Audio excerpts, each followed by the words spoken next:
Alex sends his love, by the way. And he's very jealous he's not here.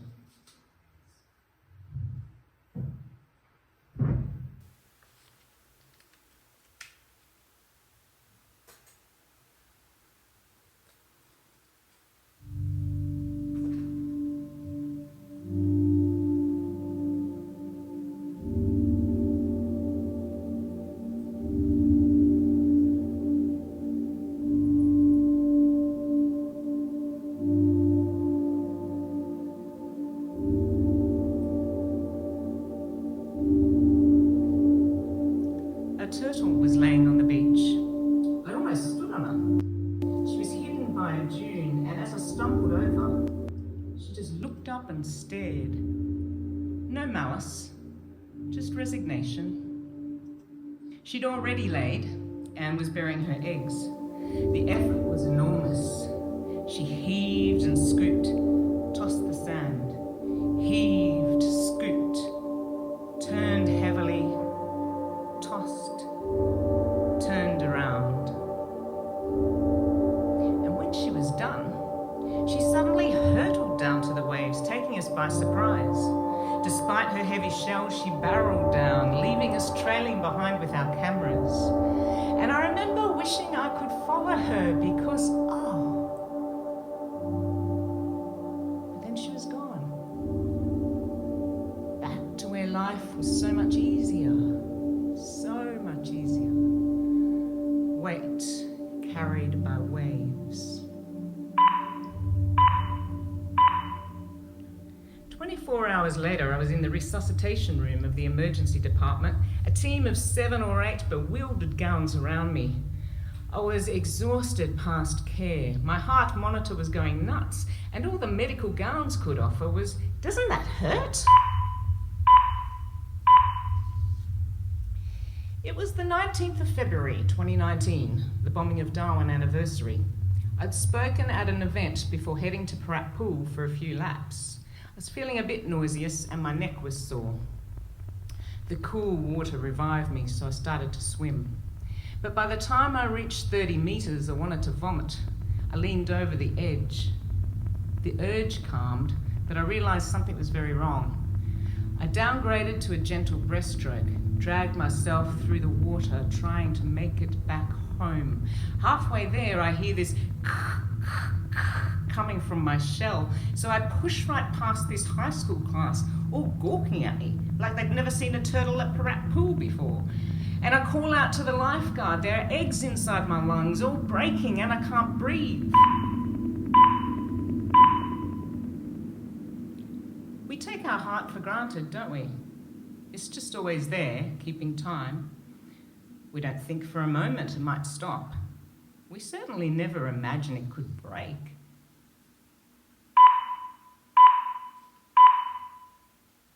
At the hospital, the doctors are completely bamboozled by the beats on the screen. The speed of a marathon runner, but the rhythm of a moth fighting a web. There must be an alien inside trying to burst free. And despite the crazed activity, my heart's not pumping any blood, and I'm fading. So, they arrive at the brilliant plan of stopping my heart, artificially, in the hope that if it restarts, it'll return to normal, beating like a regular old clock, like the turn of the seasons. I asked the doctor, "Do you think my heart, after all it's been through, do you think it's strong enough for this?" He doesn't answer yes or no, gestures to the 6 or 7 scrubs and says, "If it's not, you're in the right place." That's when I realised they're the resus team, these gowns whose only contribution thus far has been to gawk at me and say, "Can't you feel that? And doesn't it hurt?" I'd been so unimpressed at admission, I'd had to take them in hand. Crazy numbers were leaping off the screen, and as I scanned their horrified faces, I checked, none of us are panicking, are we? I know, right?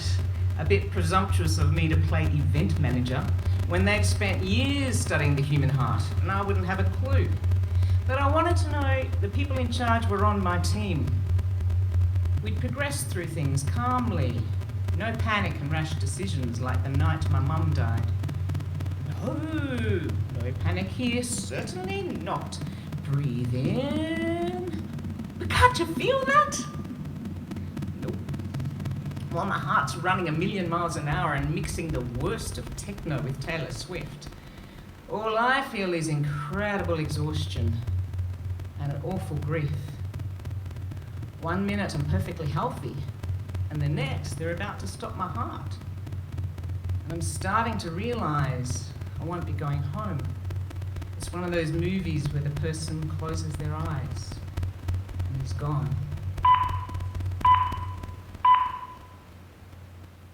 It was the 19th of February 2019, the bombing of Darwin. I was speaking on a panel, and the question arose to commemorate the bombing or not. I flag, well, as long as it's free of nationalism and militarism. Some shuffling in chairs. A rebuttal from the historian ex-Iraq war beside me. Somehow, America pops up, as it always will. I stress the need for an independent foreign policy rather than following the US from one stupid war to the next. There are service women and men in the crowd, some Americans. This hasn't gone down well. Historian ex-Iraq war rebuts me with tales from the trenches. There's the first thing I wouldn't know about, and the second, and the third. But then, a schoolboy raises his hand and takes my heart along with it. At last, I think, someone young, our bright new future. And he says, we were together in Korea, Vietnam, Kuwait. You're telling me we shouldn't back our allies, etc., etc. Perhaps that's the moment my heart broke. It came pounding out of my chest like a rogue missile. It was very loud, ballistic. Was it nerves or the sound of war? Far away enough to have no relevance, near enough to leave blood on our hands. Iraq, Afghanistan, Iran.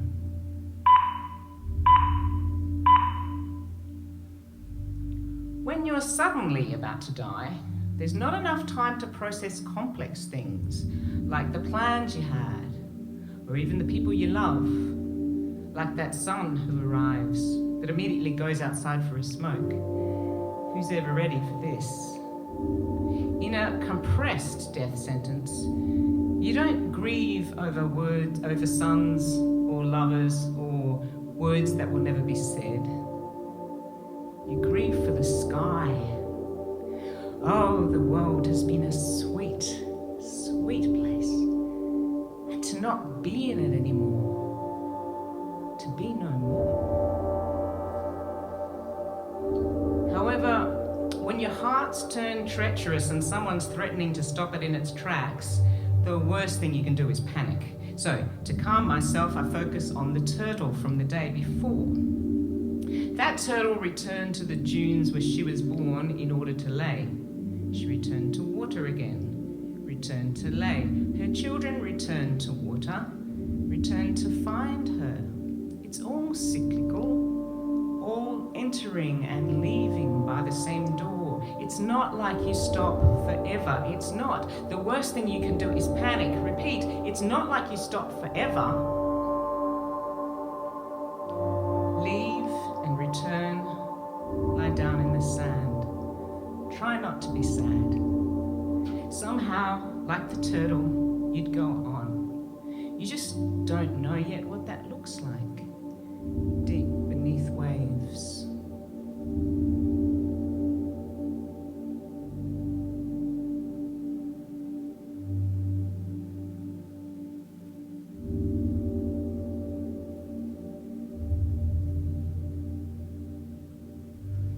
Then the drug is injected and suddenly the worst wars in history drop down on my soul and everything seizes.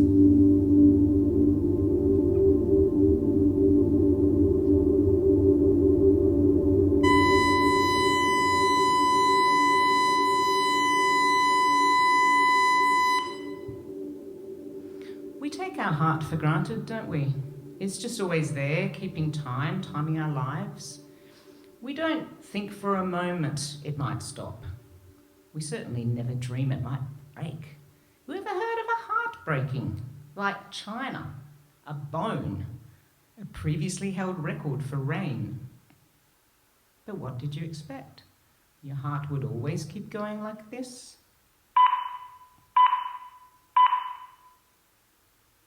At the third stroke, it will be 9, 10, and 10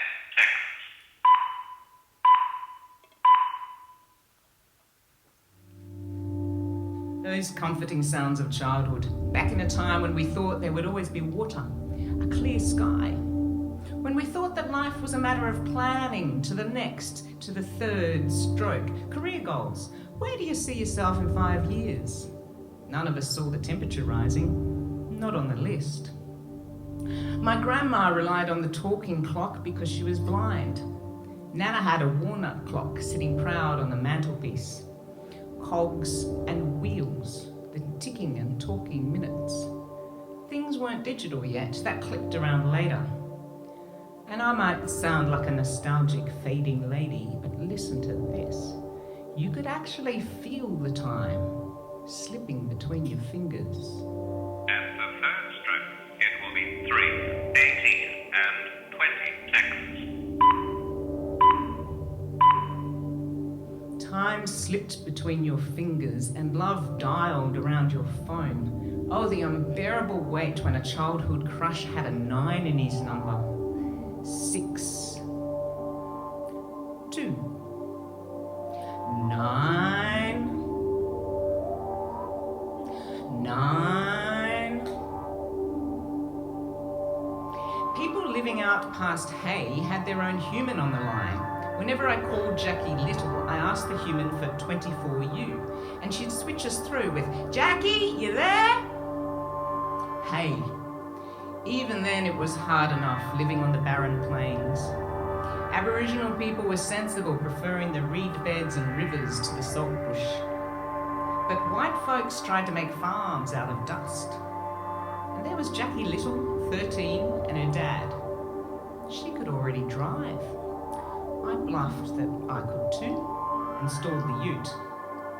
She could also kill rabbits, and I bluffed that I could too. We huddle in the back of the truck. Jackie's dad leans out the window, plugs 10, 20 of the buggers, hurls the limp lumps of hair towards us, one of them not quite dead. "Quick, hit it!" Jackie screams, and I swing the hammer. But I'm not much better at this than I am at driving. So I hit it again, but the thing keeps twitching again and again. And then I'm feeling sick at the blood and warm hair and the need to smash this bunny's skull. And it is just trying to live. At the third stroke, it will be 12 o'clock precisely. Hey, it was hard enough then. Now it's in drought and pushing 50 in the shade and must be hell on earth.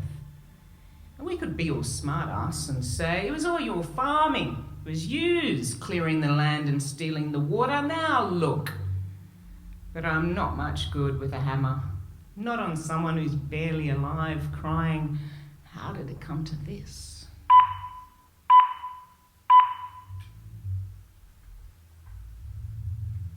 Well, needless to say, the attempt to jumpstart my heart doesn't work.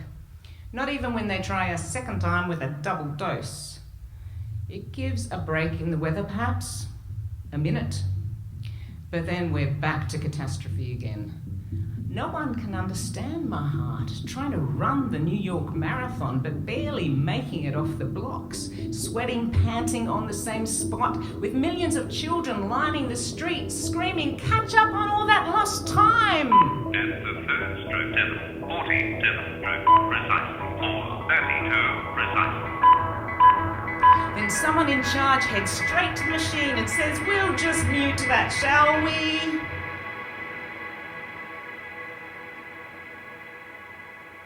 Calls to 1194 time are no longer available from your service. You have not paid for this call. Thank you. Diagnosing the failed human heart is a bit like diagnosing engine failure in a car. Like it could be mechanical, could be electrical, corrupted lines, bad fuel. New Butte 3 weeks in Darwin cardiologist opens my heart on the screen, points to a bit and says, there's your problem. His diagnosis, electrical wiring. He smashes a theory through my exhaustion, hatches a plan to send in a soldering iron and a can of WD-40, and anything's plausible in the middle of the night when your heart's misfiring and you don't know why. Why it's become so unpredictable, unlivable. 50 in the shade. And what did you expect? It would always keep going like this?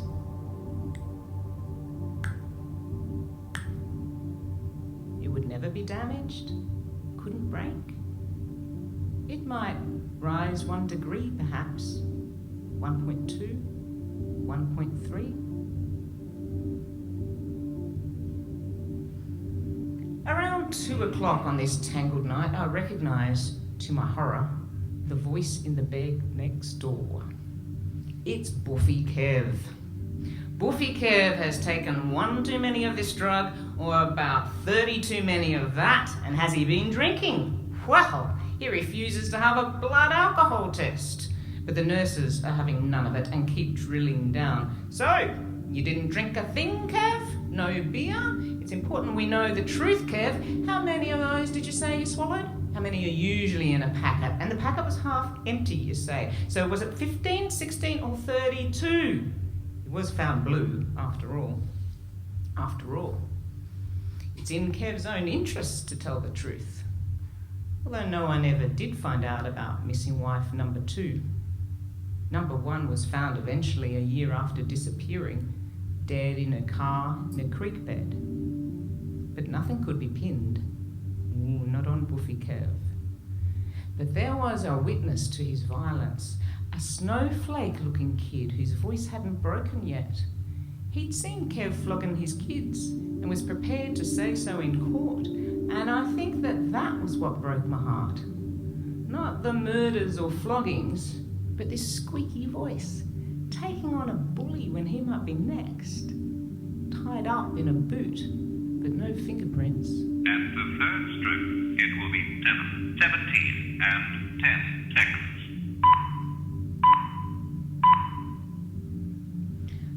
So I buy the electrical theory sold by a new Butte 3 weeks in Darwin cardiologist. I feel extremely sick, but at least someone has figured my broken heart. And he's fresh out of university with all the latest whiz-bang theories and technology. I've got drips of magnesium and potassium, a bit of oxygen, a drop of hope. So I tell my son he should go. No point both of us not getting any sleep. And it seems the worst is over, because they know how to fix it now. New Butte 3 weeks in Darwin said. My son's not sure. Consults the bus timetable. One's leaving in 10 minutes. I say he should go. He hovers around, asks, "You sure?" Yes. He leans down and kisses me, says goodbye, but doesn't leave. I'm getting anxious about the 10-minute bus. It's the last one of the night. He asks, "Are you sure you don't want me to stay?" And nervously shuffles, goes to the curtain, comes back again, leans down and kisses, says goodbye again. He's going to miss that bus, I'm sure. Quick, go! And I just told you that when you're suddenly about to die, there's not enough time to grieve the ones you love. But when you're given 10 minutes, that's a hard luxury.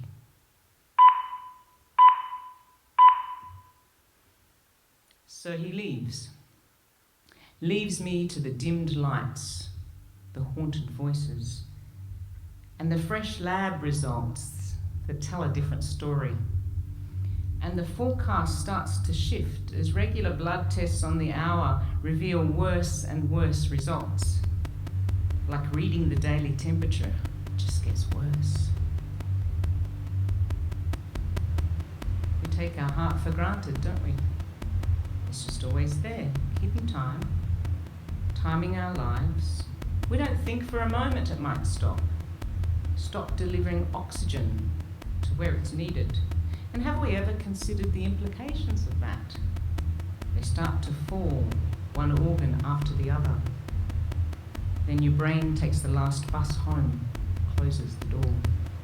At the third strip, it will be 11, 59, and 50 seconds. face while I've been busting to pee. Let's see, it was back at the pool 8-9 hours ago. But there's no way I'm going to pee into a bedpan, not in the crowded emergency ward, not with Buffy Kev next door. Buffy Kev used to live down the road. He owned industrial-sized speakers, and every sunset right on time he'd blast Aussie rock favourites for the whole community. K-San, Solid Rock, Highway to Hell. There's no way I'll let that wife-killer, child abuser, that inflictor of listening torture, hear the intimate sound of my pee. But it's after 2. I'm busting. I'm hooked to machines, but think maybe I can talk my nurse into unhooking me so I can use a toilet. I watch through the crack in the curtains, but my nurse is always busy. It is emergency, I guess. The minutes tick by and tick by. Eventually, maybe about 3, she sees my distress. It's been 10 hours, but she refuses to unhook, brings a commode instead. Remember, I am completely and utterly exhausted, so it takes maybe 20 seconds to execute a move. Shift to the side, turn, shift some more. Put my feet out, feel for the air, for the floor, slide a little, breathe. Eventually I'm on the commode, let the water fall free. But all hell breaks loose. The machines start beeping, igniting, blasting into the saltbush night. 2 figures burst in, but there's no way I'm stopping now. I don't care about those idiots waving their hammers around, checking for vital signs of rabbits. I'm not twitching in the tray, I'm at the wheel. At the third stroke, it will be 7:41 and 20 seconds.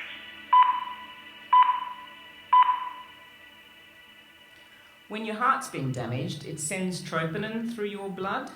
So normally your blood has 0 troponin. A person with a damaged heart might say their troponin was 100, 200 perhaps. Mine clocked in at 2033. Off the hook. An unprecedented level. Far beyond what was expected. A whistle-blowing thing. And all the nurses changing shifts do that. Quietly, just beyond the curtains. And that's when you realise there's no coming back from this.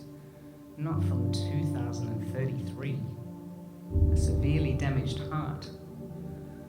All those times your life had crumbled and a hammer to the head seemed like a good option. But now you're actually facing death. Perhaps within hours. You don't want to leave the world. All its small miracles. All its small yet vital miracles.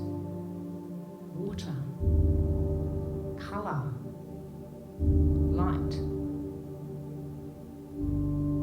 Wind tickling the corn leaves. The particular beat of butterfly wings. How light breaks on water, and when it breaks, it makes something of beauty.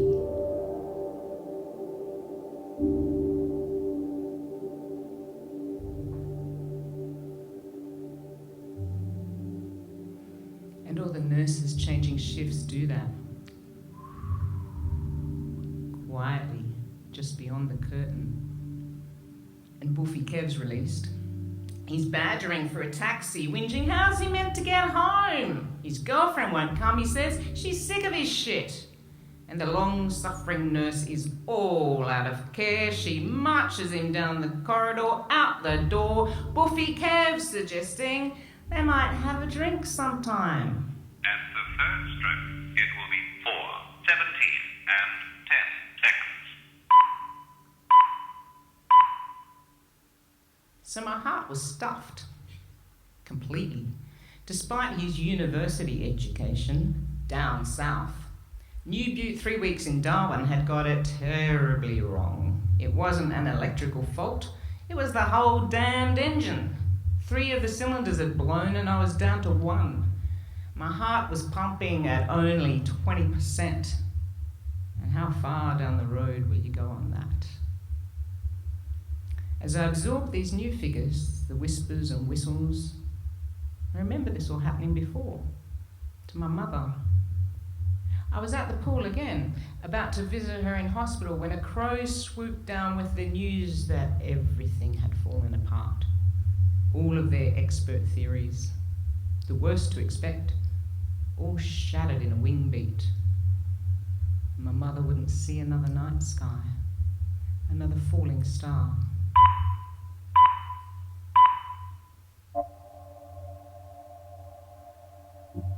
And you don't want to leave the world, all its small miracles, all its small yet vital miracles. Light, water, the colour fuchsia, wind tickling the corn leaves, the carpe diem of butterfly wings. You know, a baby will lie spellbound for hours, watching the flicker of leaves, light leaves, watching lines dance with green. And if we had another chance to do that, wouldn't we?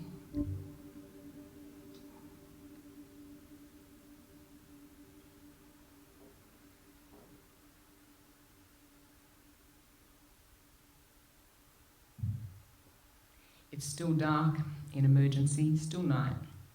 The cardiologists have gone home, and the nurses whistle their charts as the numbers continue to rise.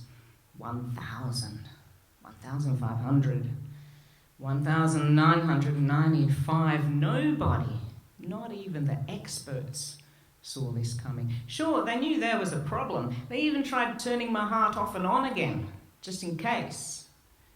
They came up with theories, applied what they knew, crossed their fingers and held their breaths. It might correct itself, they said. But all kinds of bad news are released on the hour. Records tumble as numbers rise. They find new categories worse than severe. As we step through codes, blue, yellow, red, it's all pretty bad, all pretty much emergency. But when do you leave? Too late now. Too little oxygen and too much carbon dioxide, carbon monoxide, embers, ash. And no one guessed it would get this bad. And no one really gets how we find ourselves here in the back of a truck, dodging hammers and bluffs. I know, misdiagnosed, misled by the nose, ignoring all warnings until we're on fire. And as we're pushed for options, pushed into oceans with burning platitudes and P2 masks, don't you wish the person in charge would just say, I don't have a clue. I do not have a clue about the state of your heart, this apocalyptic doom, and what we should do.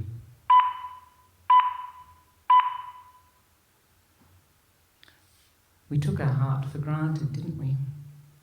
It was just always there, keeping time, adding up the seconds of our lives. At least we thought it was adding up, but now we know.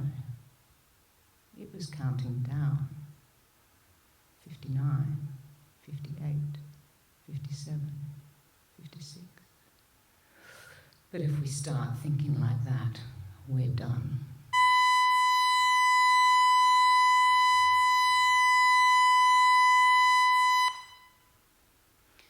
So nobody has a clue. And in the blinking hours and the beeping sleeplessness, I'm looking around for a healer, for someone who might have a clue. I'm wondering why on earth they don't have traditional healers at RDH. Because clearly something unprecedented has happened, something beyond the merely physical. And it calls for clever hands that can regenerate, can sing into revival. Immediately those who think they're in charge say, please, could you help? We don't have a clue. At the third stroke, it will be 4, 17, and 10 seconds. trauma. The heart can only wear so much. And while someone somewhere is trying to find a clue to my broken heart, a new patient arrives, straight off the set of a horror flick. Every bit of her is broken and swollen and bleeding. Untreated wounds emit a stench. And I'm not sure my heart is up to this. A complete stranger had attacked this girl as she was walking to Truck City to buy a feed. An iron bar to the face, skull, back, arm, chest, a pulp mess. Why? For her last measly $20. I don't know how long she lay there on the edge of Truck City. The rotten state of her wounds said a while. And the police traipsed through, and the nurses and doctors, and their x-ray staff, and liaison staff, and the trauma specialist, anaesthetist, physiotherapist. Does nobody think this girl might need a rest? And it's her tolerance. Truck City girl bears every annoying visit like a saint, like someone who's used to this. Like that turtle, just trying to do her job despite the dickheads. When asked about pain, she always says it's okay, and clearly it's not. But perhaps as she expected. And in the morning, she waits for her mother to come and tells everyone that her mother will come. And that's another thing that broke my heart.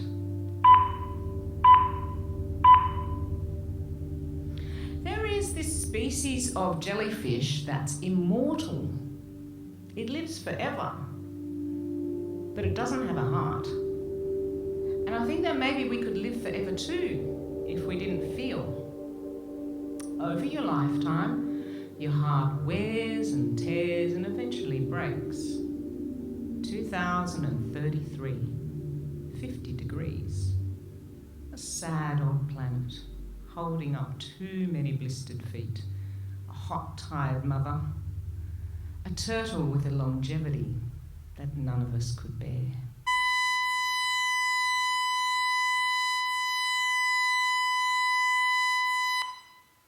He didn't want to talk to me, Dr. Newbutte 3 weeks in Darwin. He was too embarrassed that his upstart down south university theories had proven wrong. Bunkum, quackery. He skulked around the ward, evaded questions, muttered to his minders, took a holiday to Hawaii, pretty much neglected me.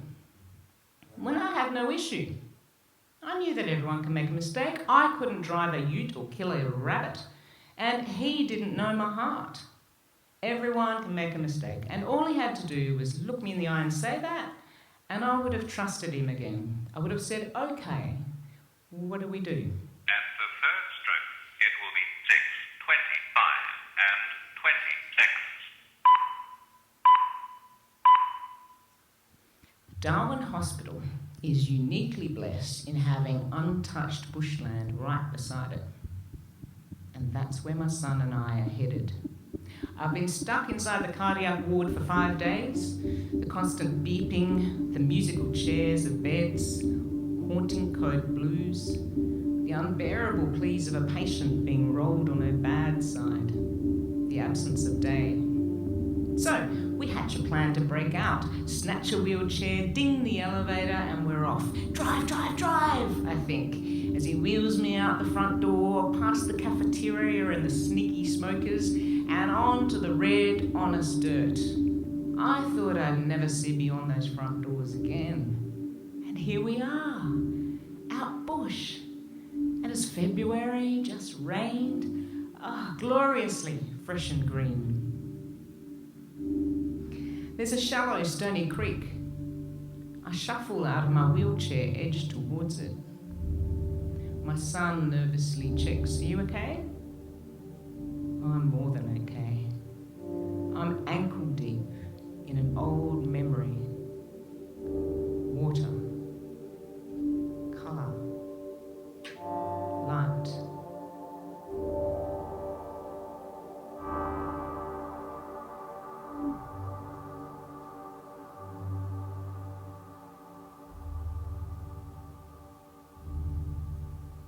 There are purple monsoonal skies, rain-swept air, ripening speargrass, swaying gum trees, skittish curlews. It's too much.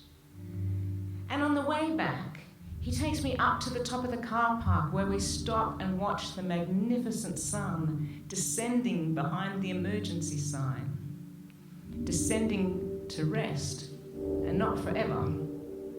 Because a turtle always returns to the dunes where she was born in order to lay. She returns to water, returns to lay. Her children return to water, return to find her. Everything goes on in some way. And if we don't believe that, lying in emergency with the resus crew nearby, if we don't believe that, At the third stroke, it will be 7, 10, and 50 seconds.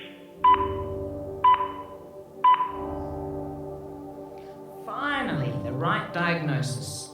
Takotsubo, named after the Japanese octopus trap. In Takotsubo, or broken heart syndrome, the left ventricle swells, changes shape, and stops pumping blood. So the rest of the heart panics, goes into overdrive.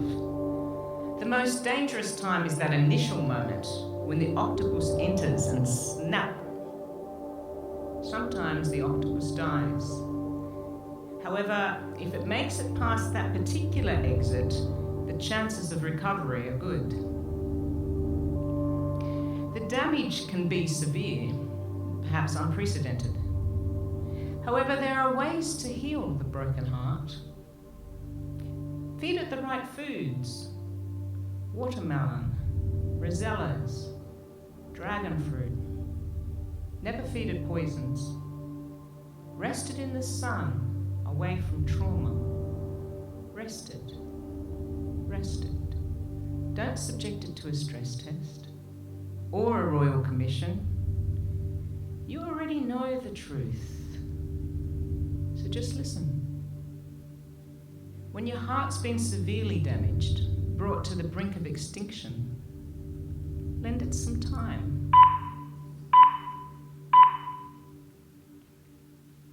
At midnight, on the 30th of September 2019, the talking clock was unplugged. George, that was the name of the reassuring fatherly voice on the talking clock. George was put out to pasture. A musician from the Cat Empire recorded the last 2 hours of George over 66 takes, so he could live again. And he does. You can listen to George all day long now, at no cost, at 1194online.com. You have not paid for this call. Thank you. Finally, I'm well enough to go home. My roommate, Truck City Girl, has nothing to wear, apart from the pink hospital gown. Her injuries were so bad they'd had to cut her clothes off, and they were ruined. My friend has brought me 3 shirts, and my wallet, that's normally empty, reveals a $20 note. But when I go to offer the gifts, her bed's empty. I ask the nurse where she's gone. Truck City Girl, or Rihanna, is downstairs. Her mother has come. And everyone knows, when your mother comes, it's all going to be all right. It's going to be all right.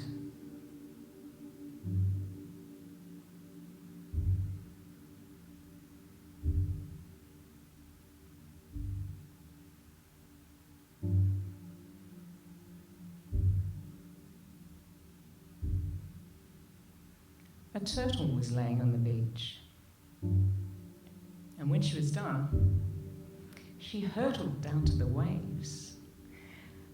And how I wished I could follow her, because, she knew everything.